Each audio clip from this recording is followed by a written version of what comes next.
Hola, hola, saludos. Hola Francisco. Estimada, Dios te bendiga. ¿Cómo está mi estimada Igual, amiga Mariflor? sí.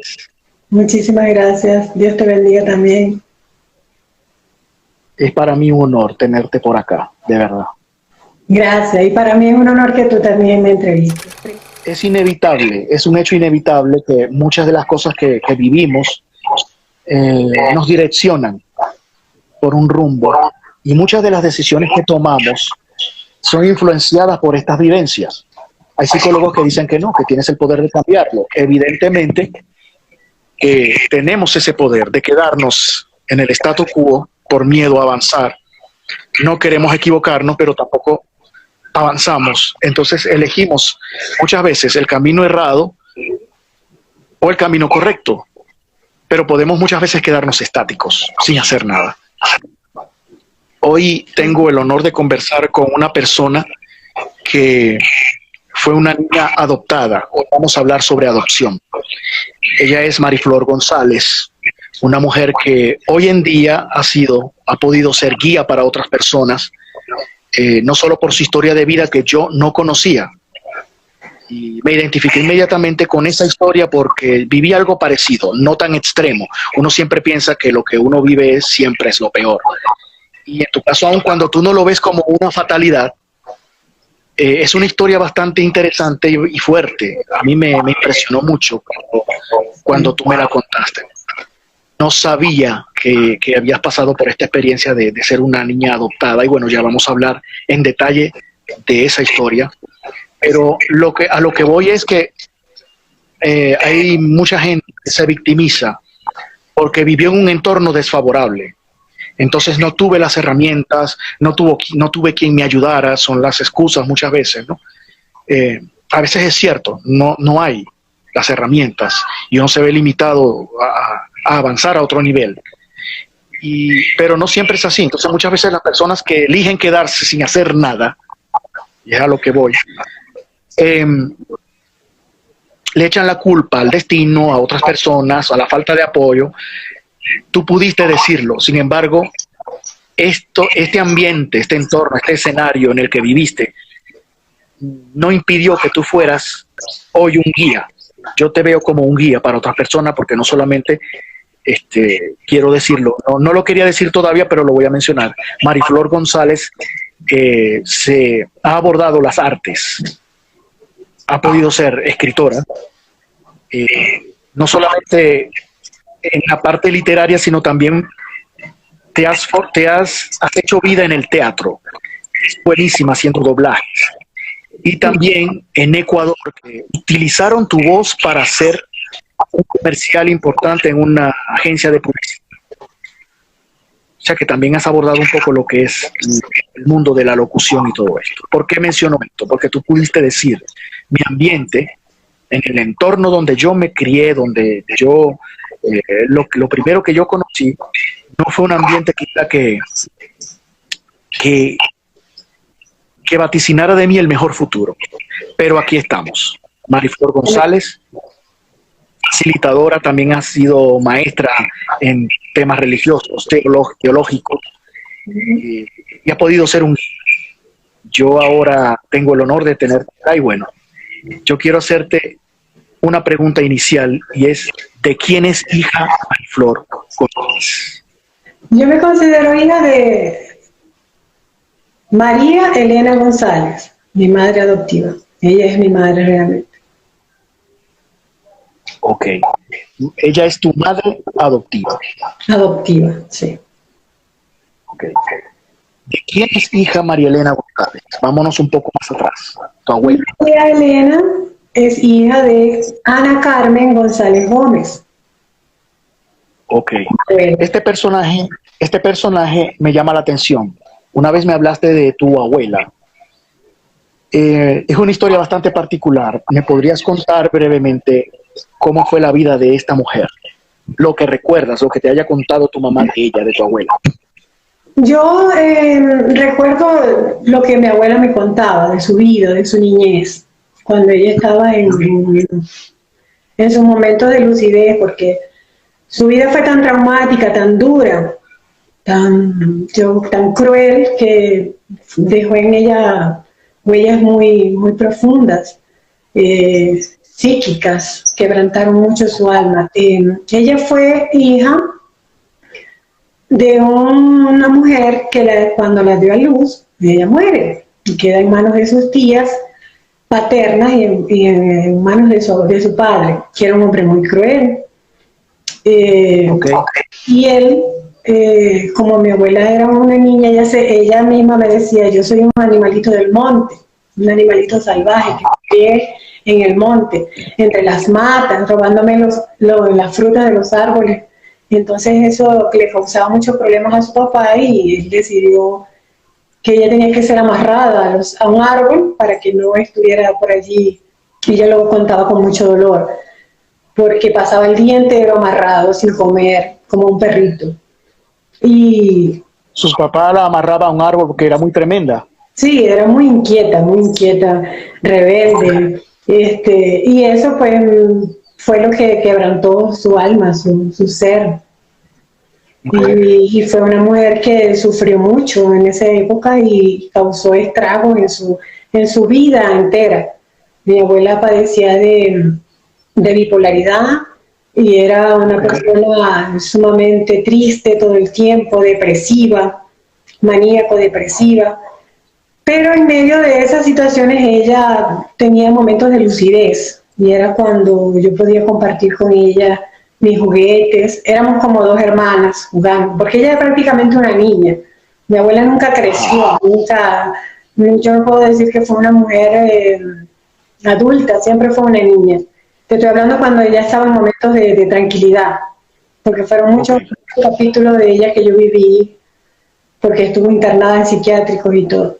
Se fue mi abuela, con la que realmente yo me crié, porque mi madre, una mujer extraordinaria, una mujer valiente, forzada, que luchó muchísimo por nosotros, por mi hermano y por mí, pero lamentablemente yo me crié solita, o sea, yo siempre estaba sola en mi casa, con mi abuela, ella era quien me cuidaba y la señora que estaba en mi casa, otra persona.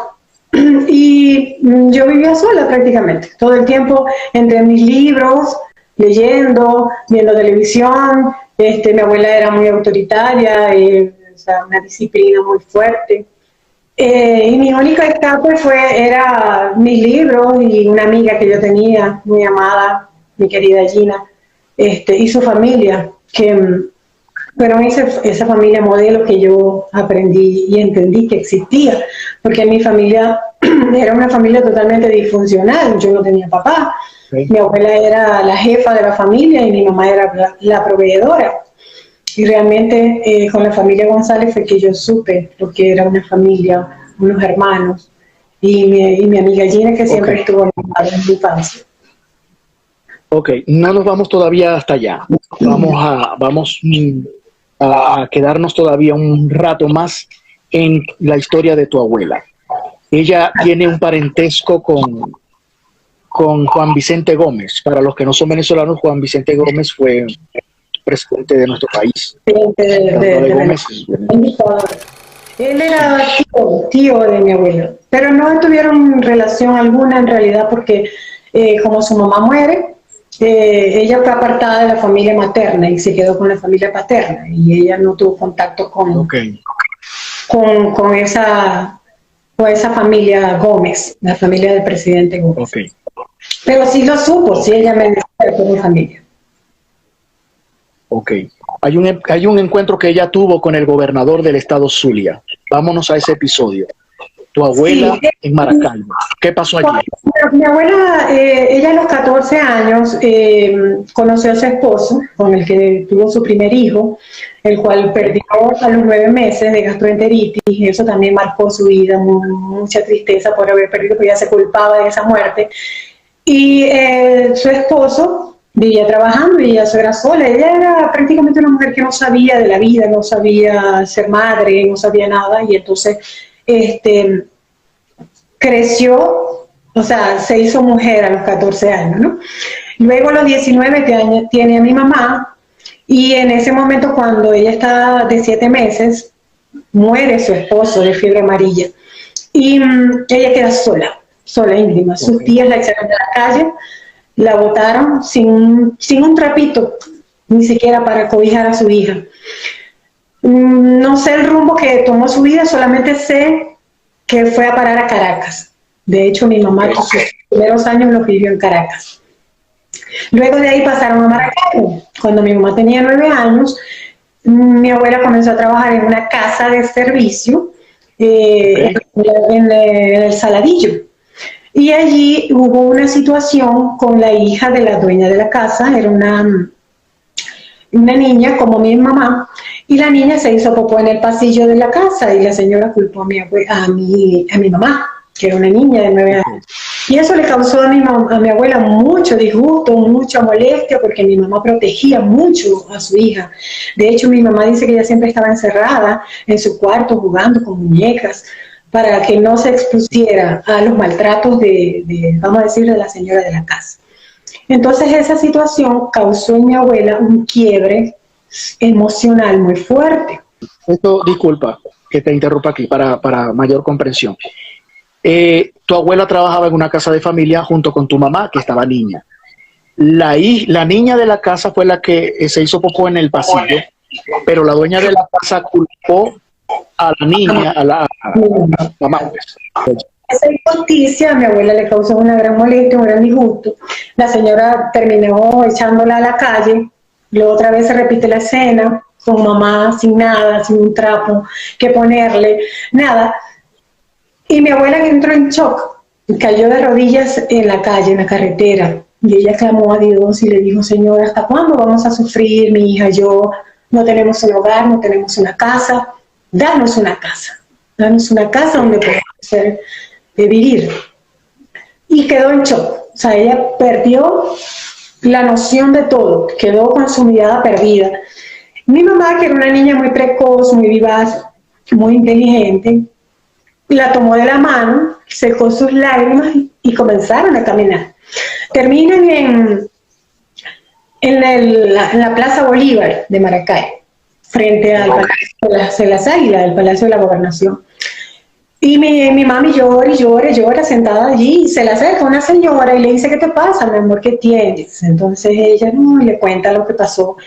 Y él le dijo: mira, ¿tú ves aquella puerta que está allá? Le está enseñando el Palacio de las Águilas, ¿no? El Palacio de la Gobernación. Allí hay un señor que se llama fulano de tal, él es el gobernador del estado Zulia. Ve y habla con él. Bueno, mi mami dejó a mi abuela allí y se fue a hablar con el gobernador. Cuando mi mami entra, lo primero que está es un gendarme allí, un vigilante, y le prohíbe la entrada y dice: no, es que yo tengo que hablar con el gobernador, con el señor fulano de tal. Total, que la niña se escurre y se mete al palacio y se consigue de frente con la secretaria del gobernador. Y le dice: ¿qué pasa, niña? ¿Qué haces acá? Y él dice: no, es que yo tengo que hablar con el gobernador y tal. Bueno, y ella le causó tanta curiosidad ver una niña tan pequeña y con tan vivaz, que la llevó hasta donde estaba el gobernador. Y el gobernador, cuando ve a mi mamá era una rubia muy hermosa, decía que se parecía a Charlie Temple, y le causó maravilla, se maravilló al ver a la niña. Entonces me dice mi mamá que la levanta y la sienta en su escritorio y le dice: a ver, mi amor, ¿qué te pasa? Y ella le cuenta la situación, lo que han vivido. ¿Y dónde está tu mamá? A todas estas, tu abuela estaba en el parque. Ella seguía en la plaza, perdida, con su mente perdida. Fue la primera vez que ella cayó en esa situación. Entonces el gobernador le pregunta que dónde está su mamá. Le dice, ella con su dedito señala por la ventana, le dice: allá está sentada mi mamá. Mandan a traer a mi abuela y ven que está en esa situación, llaman a un médico, y el médico le dice: sí, realmente la señora está en estado de shock por lo que ha vivido, y deciden internarla por primera vez en el psiquiátrico de Maracaibo. Ahí pasó un año. Okay. En ese año mi mamá queda a cargo de la mamá de la secretaria. No, 6 meses, como 6 meses estuvo a cargo. Porque el gobernador, como vio que era tan inteligente, le preguntó: ¿y tú qué quieres? Entonces ella le dice: yo quiero una casa para vivir con mi mamá, pero también quiero estudiar, porque yo no sé leer ni escribir. Entonces, el gobernador le consiguió un terreno en el 18 de octubre y comenzaron a vivir después. Y empezó a estudiar en el colegio que está en el Milagro de las Monjas, no recuerdo ahorita el nombre de ese colegio. Ahí estudió mi mamá. Toda su... Colegio de monjas. Colegio de monjas, sí, sí. Ahí estudió mami toda su primaria. Ok. A todas estas, el gobernador sí les dio la casa. Tuvieron su casa. Sí. Tuvieron su casita, el ranchito, le decían ellas, porque era una casita de madera. Y ahí fueron muy felices mucho tiempo, porque mi abuela se recuperó. Ella se recuperó, pasaron todos esos años, a los 19 años mi mamá se casa. Cuando mi mamá se casa, mi abuela entra otra vez en depresión. Y ellos estaban muy, muy unidas, nunca rompieron ese cordón umbilical entre ellas dos, o sea, eran muy unidas. Y cuando mi mamá se casa a los 19, ella se va al estado Mérida, pues su esposo era de Mérida, y se va a vivir allá. Y mi abuela queda en Maracaibo, en esa casa. Luego mi madre se divorcia a los 27 años porque no pudo tener hijos. Nunca pudo tener hijos. Claro, eso lo sé yo después, ¿no? Eso no me lo contó mi madre. Se divorcia y ahí comienza ella una nueva etapa. Funda un colegio de clases de maestra de preescolar y comienza a hacer amistades, buenas amistades que duran toda la vida. Y ahí ella, en esa etapa, pues ella comienza a ser comerciante y comienza a viajar a los Estados Unidos y a traer ropa y eso pues le hizo una mujer próspera, gracias al Señor, y nos dio todo lo que nosotros necesitamos. Lo único que lamentablemente pues no tuvimos ese amor de mamá, de contacto diario. Tu mamá se casa a los 19 años, que es cuando conoce a tu papá. No, ella se casa con su primer esposo. No, mi papá lo conoce a 30 y tanto. Ella lo conoció a mi padre. Ella tenía un puesto de ropa, y ahí lo conoce, él era un cafecero. A ella no le importa que fuera cafecero, ella se enamoró porque era un hombre hermoso, dice ella que era un hombre rubio, de ojos verdes. Se enamoró de él. Pero cuando ellos comenzaron a tener relaciones, pues que ella lo interpela y le pregunta pues que cómo es su vida, que quién es él, que de dónde viene, porque él era del estado Táchira, de la Grita.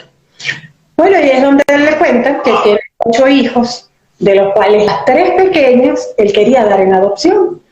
Y mi madre, pues, siempre quiso ser madre y decidió adoptar. Me dijo, yo quiero adoptar una de tus hijas. Entonces ella va hasta la Grita, donde estábamos mis hermanas y yo, y me escogió a mí.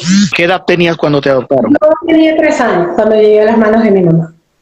Ok, sí. ¿No recuerdas no. Ahí, o sea, tú nunca supiste que fuiste adoptada? No recuerdo absolutamente nada. Yo recuerdo, mis recuerdos comienzan de los 6, 7, 8 años por allí.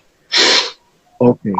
Cuando te enteras, tu primer episodio, porque fueron varios, tengo entendido, que te confrontas con esa realidad, que empiezan las dudas, ¿soy o no soy hija de mi mamá? ¿Cómo fue ese primer episodio? Bueno, mi mami viajaba mucho a Estados Unidos, ella constantemente estaba allá. Y recuerdo que cuando mi abuela cumplió 60 años, ella la llevó a Disney World. Le hizo una fiesta hermosa.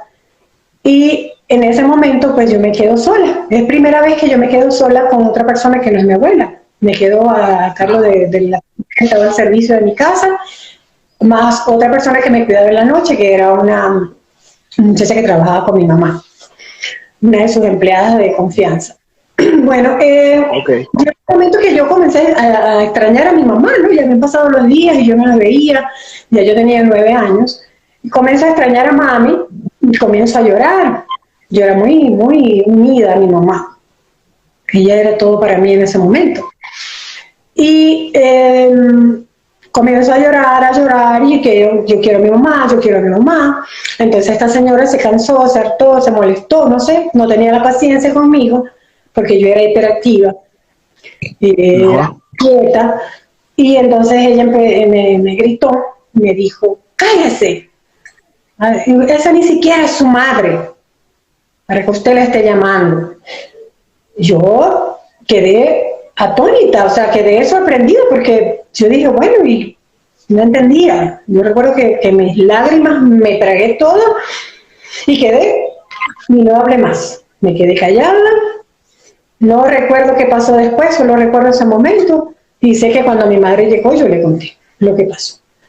Y pues le pidió a la señora, más nunca la volví a ver, pero eso ocasionó en mí un quiebre en mi corazón, en mi alma, en mi ser, porque ¿por qué alguien tenía que decirme que ella no era mi madre? O sea, no entendía. Mi madre obviamente... ¿Le dijiste a tu madre? Sí, le conté. ¿Le contaste a tu mamá? Le conté. ¿Cómo fue su reacción? ¿Cómo fue su reacción? No recuerdo su reacción, solo recuerdo que despidió a la señora que me hizo eso. La despidió y nunca más la volví a ver.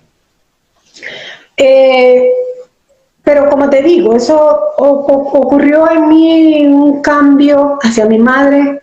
Ya no éramos unidas, ya no había ese amor, ya no quería dormir con ella, yo dormía con ella abrazada. Entonces, fui otra persona. Ahí comenzó mi soledad, a interiorizar todo lo que yo sentía, ella no manifestaba nada, yo siempre estaba callada, me metí en mis libros, leía mucho la Biblia. Esto te cambió de algún modo el mundo, pero eras una niña. Sí. Cuando ya tienes más lucidez, cuando ya estás un poco mayor, llegaste a tener otro momento donde te llegaste de pronto a dudar sí, a dudar de que eras hija de tu mamá, porque cuando uno está niño maneja las cosas distintas. No me entiendes, solamente sé que me separé de mi mamá, ya no era igual, y luego a los 12 años, 12, 13 años, cuando entré a bachillerato, o sea, te digo que yo era una niña que no salía de mi casa, o sea, no me dejaban tener amistades con nadie, solo Gina era mi amiga, la única persona con la que yo compartía con mi familia, con la familia González. De resto con nadie, o sea, yo en el vecindario no trataba a nadie, de hecho creían que yo era una niña pretenciosa, presumida, y no, era que no me dejaban tener contacto con nadie. Obviamente yo después entendí por qué. Y entonces cuando ya yo entro a bachillerato, una vecina era mi compañera de estudio, y ella, nos hicimos muy amigas, de hecho todavía lo somos, ella vive en Bogotá, por cierto. Comenzamos esa amistad y recuerdo que un día llego del colegio y ella me invita a su casa porque vivía a 4 casas de mi casa. Y yo me escapo, cosa que nunca hacía porque no me dejaban. El portón de mi casa siempre estaba con llave. Y entonces, cuando llego allí, la señora, la abuela, me dice, no, ella no puede entrar aquí. Si su mamá sabe que ella está en la calle, yo voy a tener un problema con María Elena. Y resulta que en ese momento pasa mi mamá en su carro, yo no la veo, y cuando miro hacia allá, ella viene con una correa en la mano. Y me levantó a correazo hasta mi casa. Y eso, o sea, yo me quedé asombrada y llorando con esa vergüenza de todo el mundo viendo lo que estaba pasando. Pero hasta ese momento yo no entendía por qué mami reaccionó así, sino que al siguiente día, cuando yo converso con mi amiguita, me dice, caramba, ¿por qué tu mamá te golpeó de esa manera? No entiendo. Además, ella ni siquiera es tu madre para que te golpee así. Yo, ¿what? Okay. ¿Cómo que, o sea, por segunda vez me dice? Ahí sí yo interpelo a mi mami, ahí sí le digo yo, mami, mira, me dijeron esto, tal. Mi mamá quedó en el sitio, no hallaba qué decir, me recuerdo que balbuceaba, hasta que vino cuando tengas 18 años yo te contaré. Yo no. ¿Qué edad tenías en ese momento? 12 años. 12. Yo quiero saber. Bueno, ahí comenzaron las mentiras, realmente. Y ahí comenzó ella a contarme una historia, que lo que pasaba era que ella había salido embarazada de mí, y como la sociedad en ese momento pues no permitía o no dejaba o señalaba a las mujeres que salían embarazadas sin casarse, ella se fue. Y se fue al estado Miranda. Y allá me tuvo. Pero resulta que ella no vino conmigo, recién nacida, sino que llegó a esa casa a los 3 años. Porque ella me tuvo que dejar con una tía hasta que mi abuela aceptara y todo eso. Y yo creí ingenuamente todo eso. O sea, para mí eso fue mi verdad. Todo este escenario fue inventado por ella. Inventado totalmente, y para mí esa era mi verdad hasta los 34 años, que yo sé toda la verdad. Obviamente yo creí, más en mi ser, yo me alejé aún más de mi madre, comenzó mi rebeldía, comencé a querer hacer mi vida. A los 16 años ya yo quería casarme, yo quería irme, yo no quería estar allí, aparte de que la situación con mi abuela cada vez se ponía peor. Recuerdo que cuando yo tenía 18 años me preguntaron qué quería estudiar. Yo no quiero estudiar, yo me quiero casar, me quiero ir de aquí. Me quería casar, quería tener mi familia. O sea, yo pensé que yo con eso iba a salir de ese yugo y no sabía que iba a entrar a otro yugo. Entonces, realmente por eso es que yo me caso tan jovencita, a los 20 años, y a los 21 tuve a mi hija.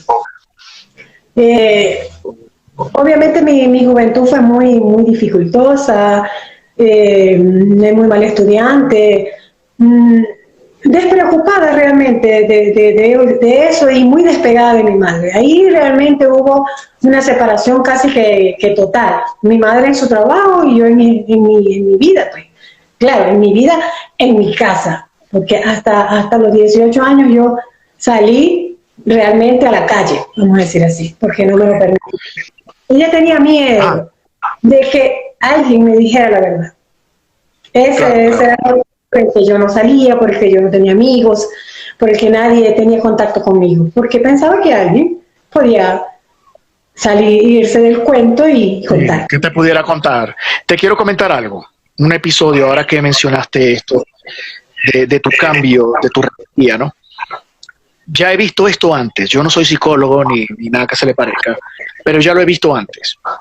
Una familia cercana adoptaron a un niño, era un niño modelo.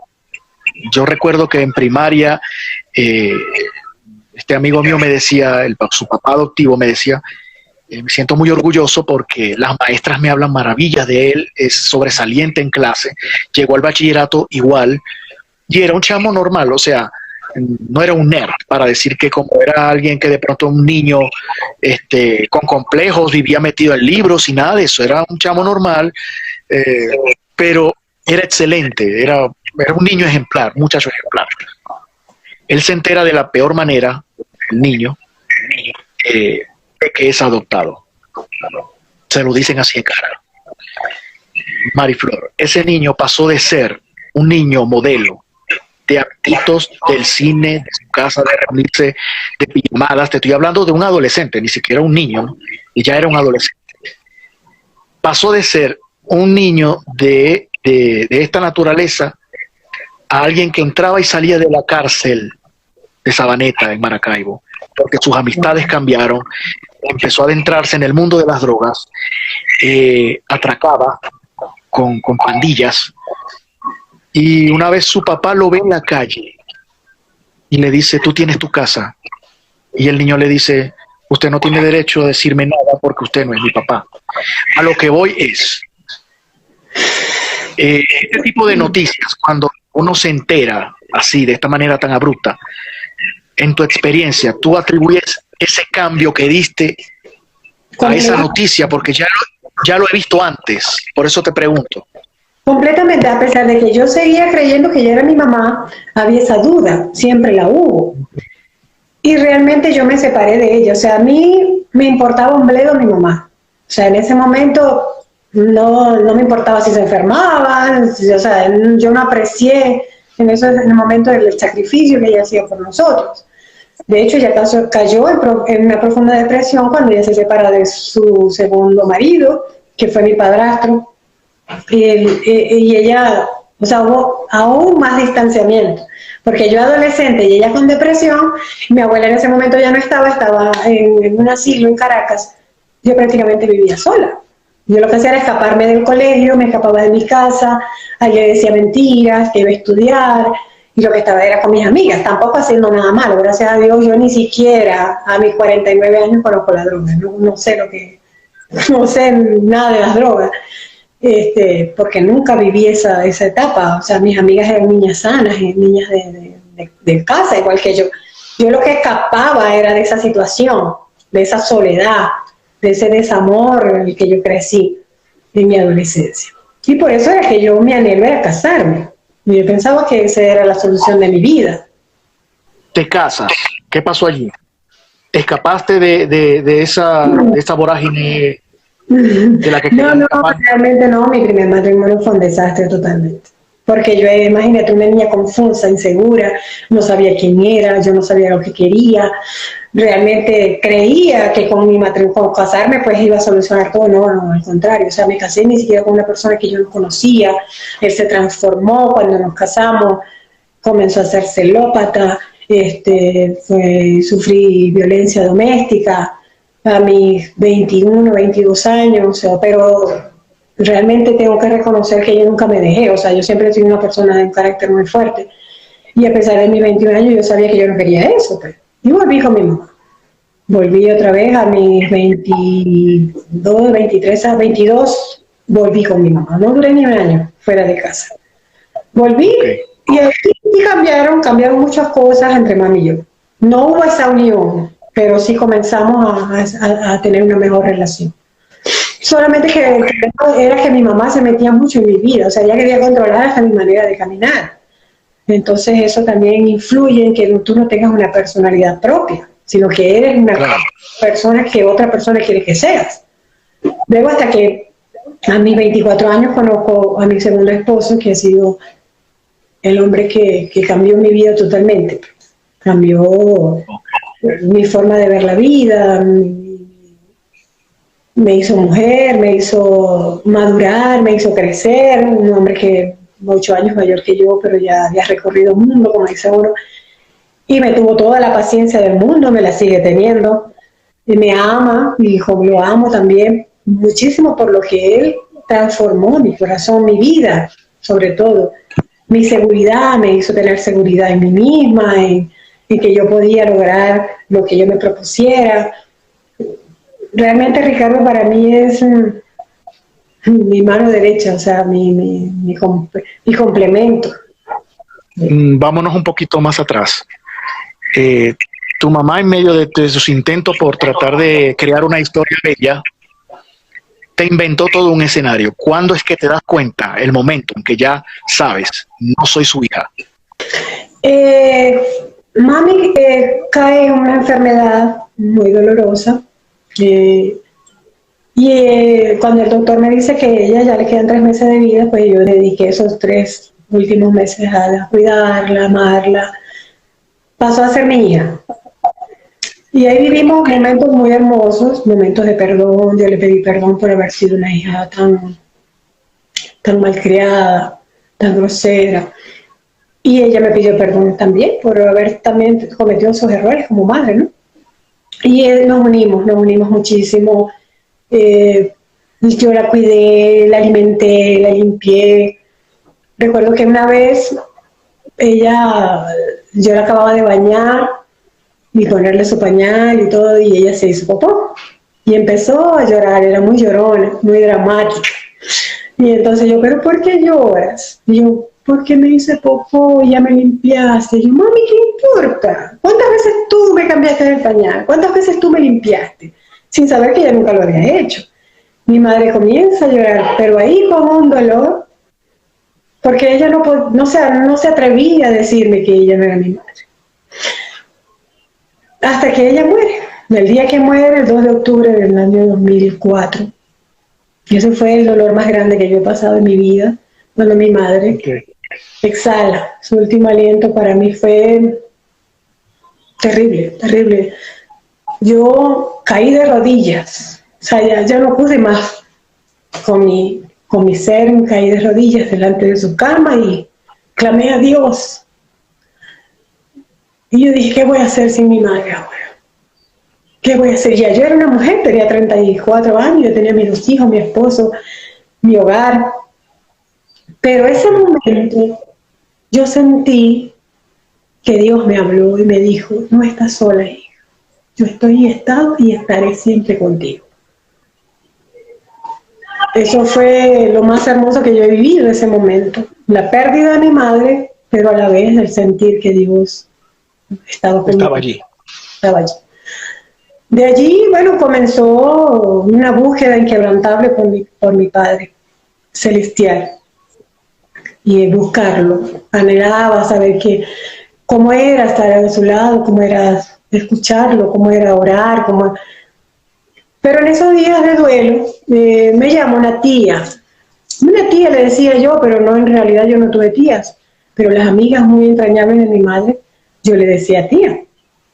Y una de ellas me llama para darme el pésame por teléfono. Ella vivía en la puerta.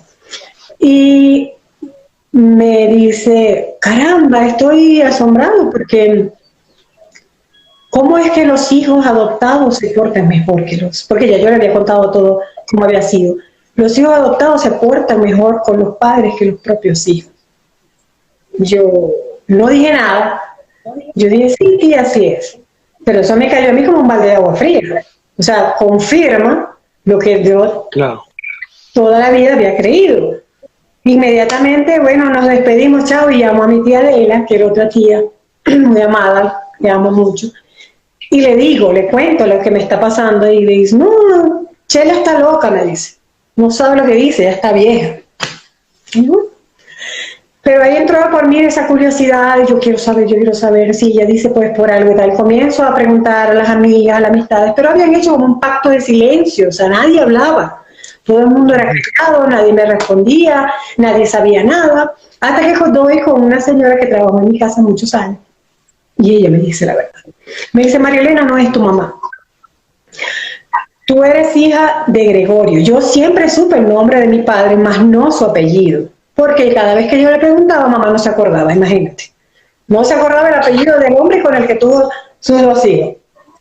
Bueno, claro. Yo le creí. Sí, no. Comenzó mi búsqueda, pero no, o sea, hasta ese momento esa persona me dijo, ya no es tu mamá. Eso sí ya, o sea, ya me quedó claro, no es mi mamá. Ajá. ¿Y dónde está mi papá? Siempre supe que mi papá estaba en Maracaibo. O sea, por lo que mamá me decía, que te había trabajado en el mercado, que tal, qué sé yo. Y bueno, de allí comienza la aventura, conocer a mamá. Y eso fue en febrero del 2007. Y el primero de mayo, perdón, el Día de las Madres, en mayo de ese año, yo decido ir a visitarla, me da la sorpresa. Obviamente, por medio de uno de mis hermanos me dio la dirección y llegamos completitos. Fui a esa aventura también, mis 2 hijos y mi esposo, a conocer a mi mamá. Cuando llego, y así, no podía creer lo hermosa que era mi mamá. Todo el mundo me decía que yo me parecía a ella. De aquí para acá, soy mamá, y de aquí para acá, soy papá. Lo único que no saqué los ojos verdes, ellos 2 tienen los ojos verdes, y todos mis hermanos son de ojos verdes. Este fue un ciclo que se cierra, ese es un ciclo que se cierra, ¿a qué edad? ¿Qué edad tenías ya en ese momento?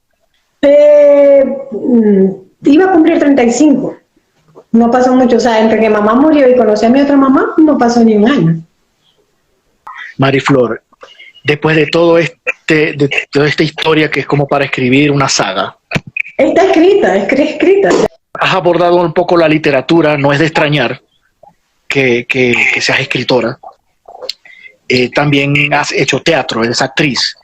Tu voz se ha prestado para hacer publicidad allá en Ecuador, porque estás en Ecuador ahora, en la ciudad de Ambato, para una agencia publicitaria. Yo tuve la oportunidad de escuchar los videos que hiciste, la publicidad. Tu voz gustó mucho allá, o sea que también has hecho locución de algún modo.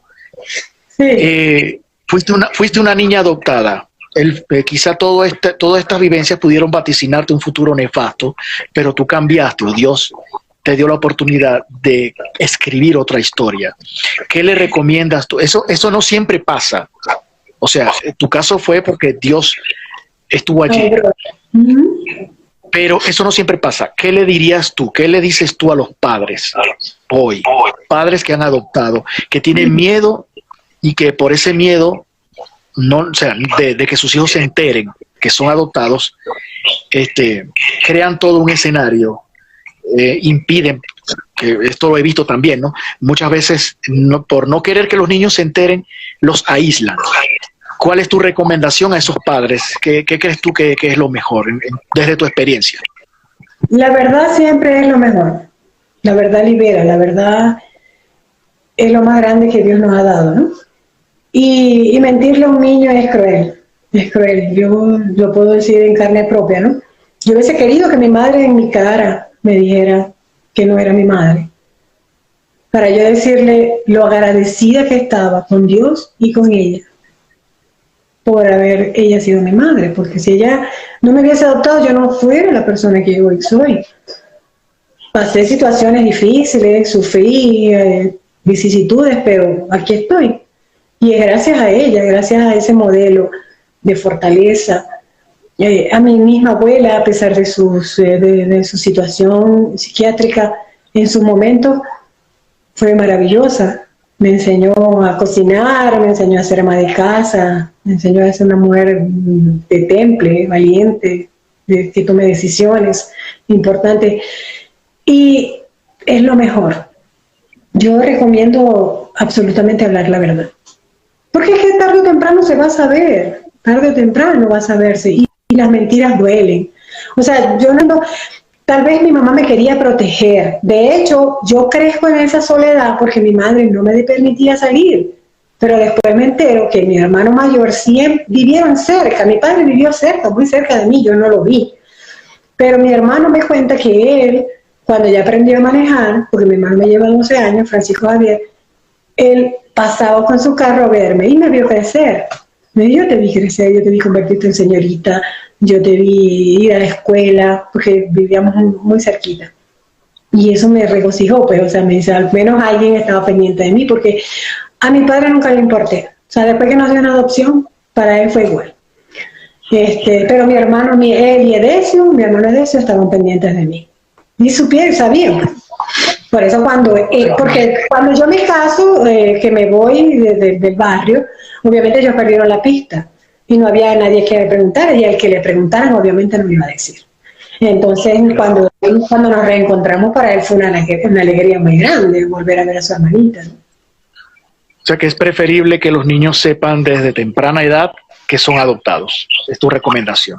Obviamente, desde siempre hay que decirles la verdad a los niños, porque los niños son inteligentes y Dios nos da esa capacidad de aceptarlo. Ajá, o sea, si tus padres no te quisieron por X, por Y, por Z, tienes que aprender a aceptarlo. O sea, hay que vivir con el amor y el desamor en esta vida. ¿Cuándo vemos tu historia publicada, lo que estés escribiendo ahorita? Realmente por falta de tiempo, no he terminado. En realidad la primera historia, que es la historia de mis historias engarzadas, la historia de mi abuela, la mía, la de mi mamá, ya está terminada. Solo que bueno, falta de los últimos detalles. Las otras dos obras que tengo escritas es una historia de amor que se me vino a la mente un día en un sueño, y me pareció hermosa y me inspiré en un gran amigo, en la vida de un gran amigo, no en la mía, sino en la vida de un gran amigo. Y entonces me pareció, solamente me faltan los detalles, culminarla. Y la otra es una historia de amor mía, una vivencia mía. Mariflor, ¿qué te puedo decir? Mis palabras no resumen, no conceptualizan el agradecimiento, no solo por este momento, sino por todo el apoyo. Yo estuve en tu casa, viví en tu casa en Ecuador, hace 2 años, y de verdad que agradezco todo el apoyo que me diste, tú y tu familia. Éxitos, mi estimada, y bueno, estamos en contacto. Dios me los bendiga a todos, a ti también, Fran. Muchísimas gracias. Te quiero mucho. Gracias. Chao. Amén, yo igual. Chaito, gracias a todos los que se conectaron. Esto fue Hablemos Franco. Hoy hablamos de adopción, una historia impactante de una niña adoptada que ahora es una gran escritora y actriz. Son las historias que a mí me gusta contar. Y bueno, nada, hasta una próxima conexión. Chaito, gracias a todos.